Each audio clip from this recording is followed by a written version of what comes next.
I'm 28. Mm-hmm. I still live with my parents. I'm single. Yeah. I have two pet birds as pets. Yeah. They are my biggest comfort and also sometimes my biggest heartache, when they fall sick and you go crazy. Uh-huh. Uh-huh. Yeah. Um, I've been interested in mental health and peer support since my school days.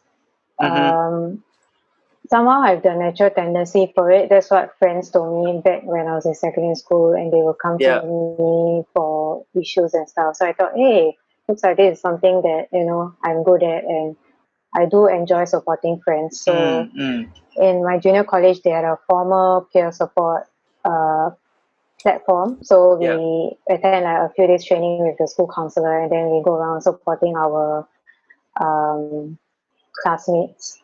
And Mm. then I moved on to university where I also did peer support. Yeah. So peer support has basically been something, I guess, something that's been my passion and Mm-hmm. something that I've been doing for quite a long time since secondary school days. Mm-hmm. Mental health issues wise, so it's quite ironic that I Yeah. found this passion in peer support, and I even like during the break between junior college and university, I went to Yeah. volunteer at IMH Mm-hmm. to see for myself what uh, IMH looks like, what does mental Mm. health treatment look like, what Yeah. do persons who are struggling with mental health issues actually look like, because in the Mm. movies, obviously, the way they portray it is inaccurate. Yeah. Yeah, so it's ironic that I was involved into all these things before I even realized that actually I myself have a mental illness. Yeah, so I Mm. only came to know about it in 2010. So I think at that time I was 19 or 20, kind of like about to enter university. Yeah, that was only when I actually realized and got formally diagnosed. Yeah, prior to that, I just knew the symptoms. I did a lot of Googling, so Google was my best friend because Yeah. during my time there were no talks in schools about mental illness, Mm. so I had to rely a lot on my own research. And I did go to school counselors, but maybe because I was still able to go to school Yeah. and study, so I guess it didn't really come up until later on Mm. that it could be an illness rather than just like school stress. Sure, sure. Yeah, thanks so much for sharing that. So, I mean, what I'm hearing is about your experiences of mental health distress. Do you want to share a bit more about that? Yeah, so the first time I went to see a counselor was when I was in primary five Mm. because I had suicidal thoughts at that time due to stress Yeah. of like needing to achieve for PSLE. Mm. Of course, at that age, I just knew that the thought that I'm having that I want to end my life is wrong. But I never really knew about mental illness until later on when I was in junior college. And then going on to Google and then like googling my symptoms. So I basically had a lot of trouble studying. I Mm. found it very hard to focus. I was always tired. I had hyposomnia at that time, which means that I sleep for very long hours and yet I'll still feel very tired. Yeah. Um, and I just generally had this general feeling of low mood and Mm. disinterest in things. So with A levels coming out, I got concerned, so I went to see my school counselor so that she Yeah. would give me a little bit of support. Mm-hmm. Somehow managed to get through A levels, but I didn't do very well in terms of my grades. Mm-hmm. So eventually, I went to a private university, Yeah. and then I did my degree there. Um, Things got worse from there because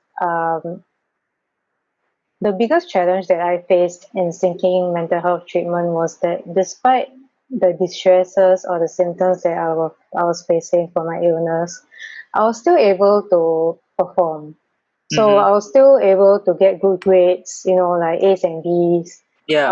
be involved in CCA, in like student council and those kind of Yeah. things. So Yeah. there was this like gap between like what people understand as someone who's ill and me being functioning. So there's this Mm-hmm. gap, and sad to say that the professionals that I met initially did not also pick it up, Yeah. and they did not take my distress very seriously because on a functioning wise, I was still okay. So they also mentioned that you're doing fine. Maybe just take things easy and things like that. Yeah. So things got really bad. So my university degree was about 3 years. Yeah. So in my second year, things got really bad, and I guess I was just desperate. And I was tired of knocking on doors and getting people to believe me that there was something really wrong. And this was after I got my diagnosis, right? Because, like I said, I was diagnosed before entering university. So I thought that having a diagnosis would actually make things easier for me because now that I have a diagnosis, like it becomes real, and like I thought, the professionals would take it more seriously, but that didn't really turn out to be the case either. Yeah. So that's when I turned to self-harm. So most people that I know that I've talked to turn to self-harm as a way of coping with their struggles. In my case, I turned to self-harm as a way to prove to those around me and to the professionals that I'm seeing that my distress is real. Yeah. And I think that's what really drives the advocacy that I do today is that I needed, or rather I felt I was being forced to reach a low functioning stage, to have to like hurt myself on the outside just to prove to people that I was hurting on the inside. That was a very painful experience to go through. Fortunately, I mean, yes, the help did come after that. Yeah. But to have to force myself to reach that stage, I think that's not right. And the fact that we are promoting early intervention and things like that, naturally, the people that you will see coming to you are people in the early stages of their illness, right? So maybe they are still able to function, but they are already facing the early signs of mental illness. Yeah. So if we are going to push them aside at that stage, thinking that it's still not bad yet, then you're gonna see like kind of what happened to me, where they kind of spiral down until they reach a low end, and then you come in, it's kind of like too late. And we Yeah. all know the statistics, right? Like the earlier you get help, the faster your recovery. Yeah. So in my case, if I've had it since childhood, it was over 10 years before I was diagnosed and got like formal treatment. So that's a very long gap. I'm still currently on treatment, still going through therapy, and still going through my ups and downs, mostly downs, unfortunately. Yeah, so yeah, to me that what really hurt me back then, that I had to Yeah. bring myself to that stage of self-harm.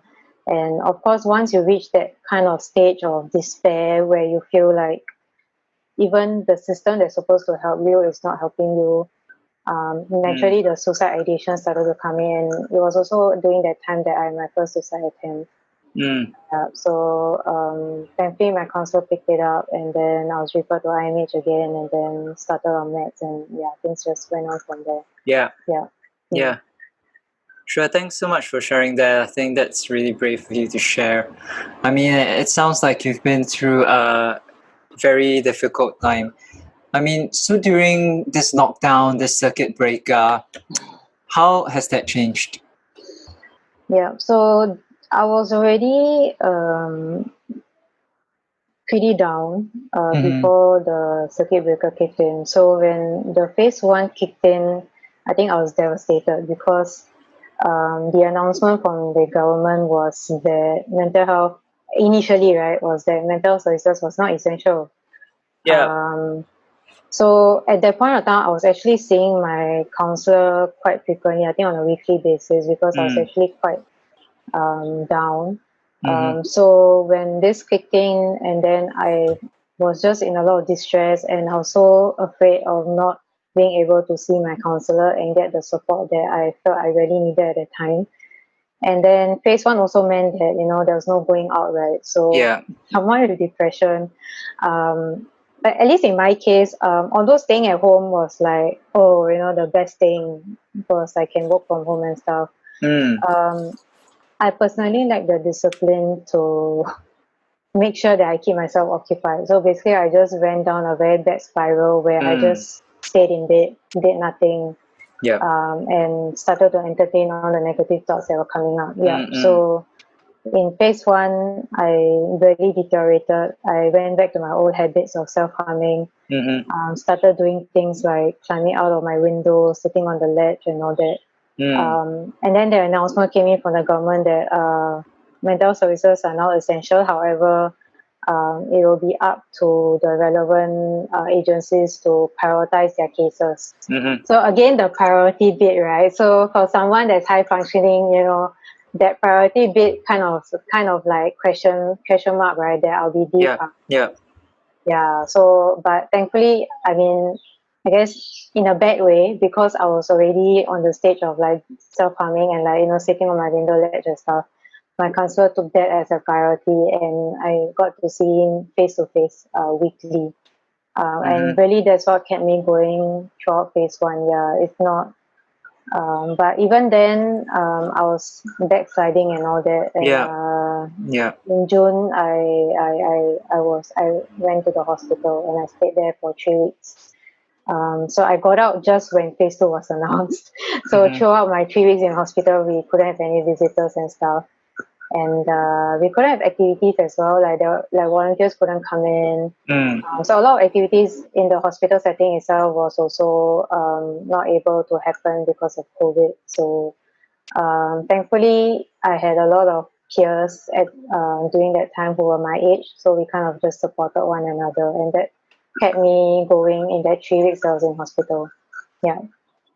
Yeah. Okay. Thanks so much for sharing that. I mean, that sounds like a very difficult time for you. What was the biggest challenge? So I think my biggest challenge was that I was not able to go out and do stuff, Mm-hmm. and that I lacked the discipline to create stuff to do for myself at home. Because with Yeah. depression, you also have this disinterest in things that you used to enjoy before. So yes, I mean at home I have my gaming devices, I have Yeah. Netflix, I have music, I have really a lot of things that I could actually be doing to keep myself occupied, but it was the lack of motivation and disinterest. And if I didn't have someone pushing me or doing it with me, I wouldn't have bothered. Mm-hmm. So there were some positive things that came out of it. So I did try to help myself by stepping out of my comfort zone. So I joined a lot of those Zoom sessions that were being held by some agencies Mm-hmm. for peers to kind of just like do like a check-in to check in how they're doing and all that. So I joined those sessions to kind of share how I wasn't doing very well. At the Yeah. same time, among very close friends, I actually started like a origami session. So with two Mm-hmm. friends of mine. So every week, Yeah. we will do origami basically. So I'll go and like Google what are some origamis that we can do, and then we will do it together. Mm-hmm. Yeah. And then another friend of mine, she's very arts oriented. So she held a session, a Zoom session as well. I think twice a week, pertaining to the arts and mental health recovery as well. So I Yeah. tried to join those as much as I could. Yeah. So I guess the idea is that a lot of the activities went online. So Mm-hmm. I had to kind of like also step out of my comfort zone and kind of like force myself to open up Yeah. and also go online as well. Okay. So as much as I tried to do all that, unfortunately my health just declined way too much. So I eventually needed to go to the hospital because I had another suicide attempt where I Mm-hmm. overdosed. Yeah. So yeah, there was help. I did try to help myself, and there were agencies that were stepping up, trying to do more of this online support systems. But I guess sometimes the illness just gets a bit too much, and you just really need medical help. Yeah. Sure. Sure. Yeah. Thanks for sharing that. So, the biggest challenge might have been the lack of formal support around you. Yeah, so there's a Okay. lot of informal support, right? Support groups, friends check in and all that. Formal support wise, it was there once a week. with my therapist, which actually is considered quite, it's actually one of the most frequent um, kind of support that a professional can give to someone. Yeah. And also with my psychiatrist, I was allowed to see her face to face.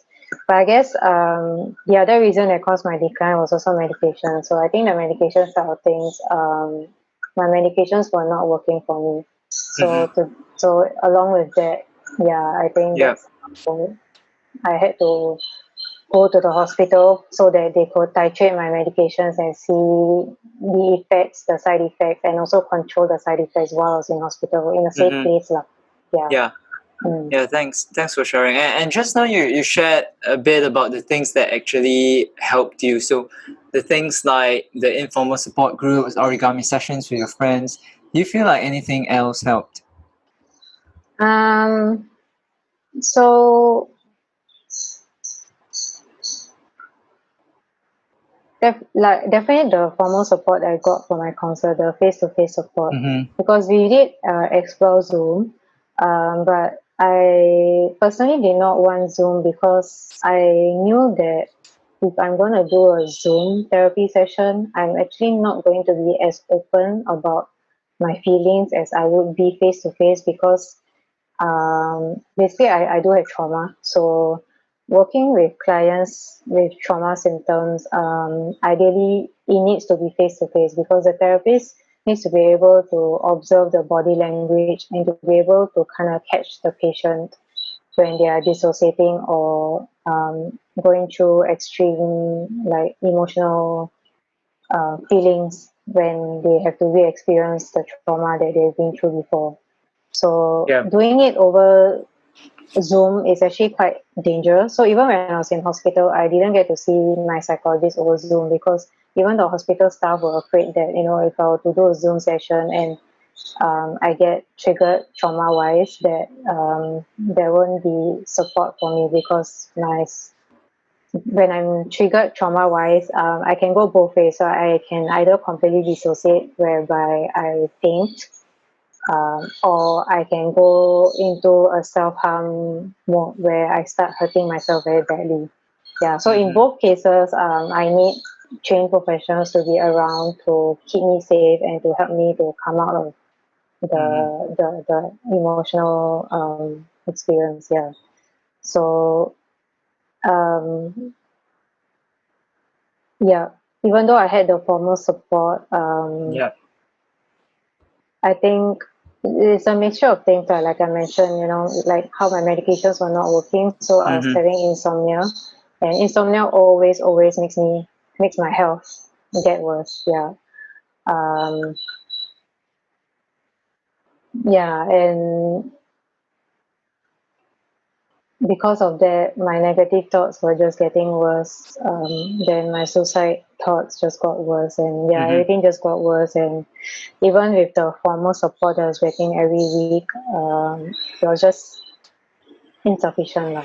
Yeah, Yeah. so I had to end up getting warded eventually because I attempted Yeah. to end my life through an overdose. Yeah, Mm-hmm. but I mean, at that point, if you ask me like what was running through my mind, I knew I needed respite.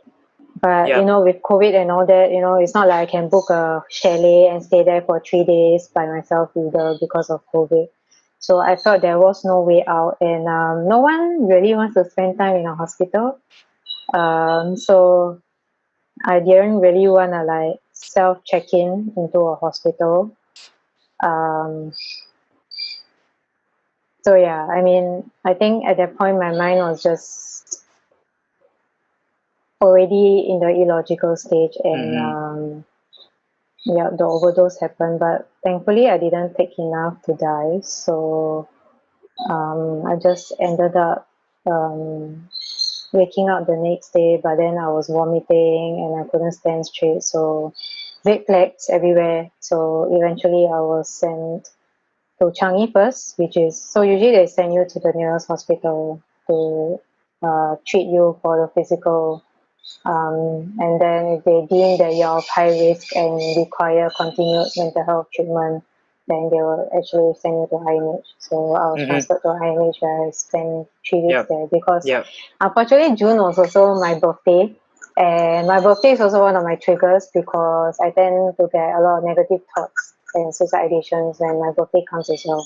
Yeah. So I guess in some way, they wanted to keep me in the hospital during that period as well, when I did actually get lower in terms of my mood, but at least they were there to kind of take care of me and keep me safe.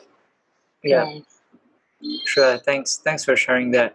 So let's just take a step back, because you shared about what the hospitals and formal support can Yeah, do. yeah. So what actually can social service agencies do to help people who might be suffering with mental distress during this time? Yeah, so I think all those like check-in sessions for peers and running a lot of activities, they are helpful. But I think at that point of time, what I really needed, which I realized was a gap in the services offered in Singapore, is a safe place for me to be able to talk about my self-harm and suicide thoughts and ideations.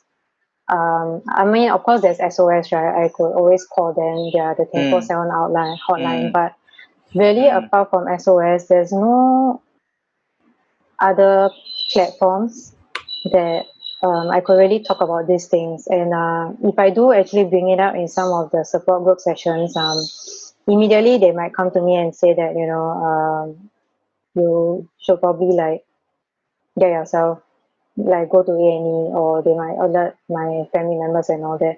yeah. Whereas all I needed was, especially at the early stages, of course in the late stages, I admit that that would have been the right thing to do. But at the early stages, when all these thoughts were coming up, I just wanted a space where I could talk about it without fearing that I will be sent to a hospital, or that my parents will be called up. Yeah, so actually something that I did by myself, John, when I realized that there was this gap and how I was in this position, and I felt that I'm pretty sure I'm not the only one feeling this way, is that I ran my own Zoom session. So I ran the session and I allowed people to join the session anonymously. Of course, they have to go through a sign up process where they'll be screened to make sure that they're suitable. So, like for example, they cannot be actively suicidal. For example, they can't have an active suicide plan. If they do, then the Zoom session is not um, for them lah. Yeah, so the Zoom session, just to put it very simply, was for people like me who were having thoughts of suicide but not like active plans, have struggles with self-harm and all that, and just want a safe and anonymous space to be able to talk about it. And it was a huge success, John.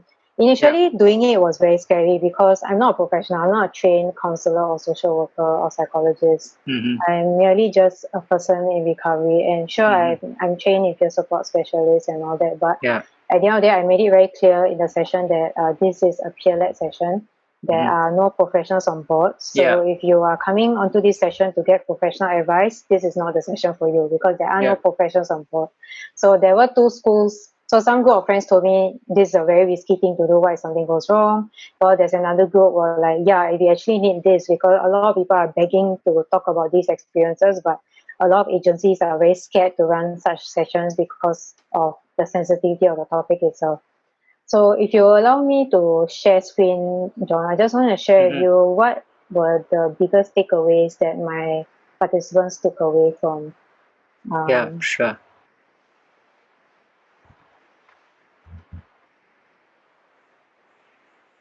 so let me make this. Yeah. So as you can see, you can take your time to read through the comments. But you can see if I were to summarize this page, right?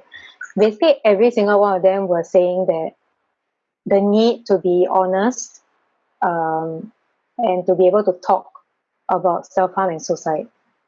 Yeah, that basically every single one of them. I mean, there was only like 5 or 6, including myself, but every single one of them, these are their words. Um, and to summarize all of these words is, yeah, the fact that they wanted to know that they are not alone. They wanted to be able to talk about it, Yeah. about self-harm and suicide. Yeah. And unfortunately, apart from SOS, where it's a one-to-one thing, there's really no other platforms at least to my knowledge at that time. So that's why I did this Zoom session, because I thought there was a gap and I thought that I wanted to meet it. So creating smiles is my own way of advocacy. I started it in 2014 to be able to share about my lived experience more publicly. Yeah, so Yeah. it's just a Facebook page. So a lot of people mistaken it. They think it's a social enterprise I run now, but no, it's not. It's just a Facebook page I use so that I can communicate and talk about my experiences more easily. Sure. Yeah. Sure. Yeah. So yeah. Thanks. So Yeah. just to show this, like if you ask me what is one thing I hope agencies can do more, is to consider this about self-harm and suicide. And I think there was a news article that came out, I think just yesterday, about how we are having the highest suicide rate for those in their 20s. So youth Mm. suicide is really on the rise, and we are looking at it. And I think COVID, I don't think it was just myself, but it affected a lot of young people, and a lot of them who were already struggling with all this, trauma with self-harm and suicide. COVID just made things worse. Mm. 2 days ago, I just attended to a friend in crisis. She had overdosed, and I had to help her call the ambulance and stuff. So Mm-hmm. it's yeah, this whole COVID period has made it a lot more difficult for young people. And overall, the topic of suicide for young people in their 20s, especially based on the news articles, are the highest right now. So we really need Yeah. to, I mean, being cautious is important, but I think right now we're being too cautious, and we really need to start talking about self-harm and suicide.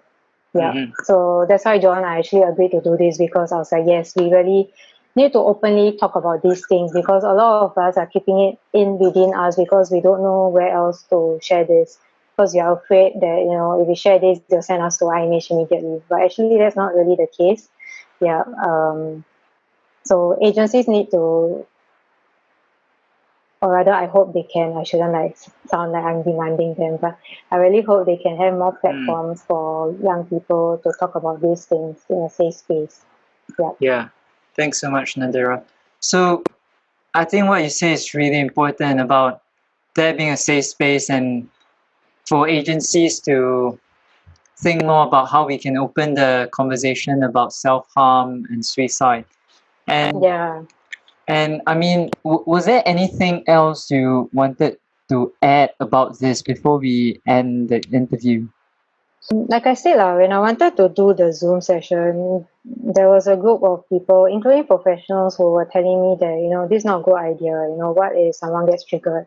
Yeah. What if someone, after this session says they want to kill themselves, and da da da da da. But you see, at the end of the day, the session went well, Mm-hmm. because of the proper screening process they went through. Those who attended the session knew what they were getting, knew what the purpose of the session was, and knew how to behave during the session. And I was actually taken aback, because I thought that I would have to do a lot of talking to break Yeah. the ice and stuff. But they actually came forth and were very open in their experiences, and these experiences can be very personal. Mm-hmm. And yet because it's anonymous, maybe that's why they were willing to be so open about such personal experiences. At the same time, I did start the session with an icebreaker. So we did this it's this online game called Scribblu, so it's like Pictionary. So we started the session on a light-hearted manner, using humor. Yeah, Yeah. before we went into the serious stuff. So I think that can help Mm-hmm. to kind of set the stage for agencies who are contemplating how to do such a session, and whether such a session would cause more harm than good. Yeah. My experience running my session as a peer and not as a professional was that doing a proper screening process, making sure that those that come in know what they're coming in for, and starting the session on a light note, icebreaker. And the anonymity seemed to be something that they treasured. So I think holding on to that might be useful, although I think agencies may want to know who are coming in to join the sessions. So they can very much pilot it with the clients that they know first. so that at least if anything does go wrong, it is their clients, they know how to respond. And then when they see how this is going well, they can then step outside of their comfort zone to do it for strangers or members of the public. Whereas for me, is like I said, I'm just an individual who were going through those experiences on my own, and I just opened it up to the public. But through the screening process, and then when they joined the session and I heard them talk and stuff, yeah, I mean, maybe I got lucky, I don't know, but I felt that it is possible. Yeah, I think it was last year, the end of last year, 2019, Shan Yu Counseling Center, they did a public workshop on suicide, the topic of suicide. Yeah, and it went very well. I mean, it's a face-to-face session. There was a drama skit involved, but the same guidelines were there. Professionals were there, and anyone was free to step out if they felt distressed. And the session went very, very well. People were just dying to share about their experiences with self-harm and suicide, and caregivers and parents were there to, also ask about, how can they support their child better. Yeah, so I would like to just let agencies know to not be afraid to delve into this topic, because if you're already in crisis stage, yeah, based on the news, like youth suicide is now at the highest. So we can't be afraid anymore. We really need to go in and start talking about these topics. Yeah. Yeah, sure. Thanks so much for sharing that, Nadera. Really, really appreciate your time today. Thank you. Thank you, John. Yeah.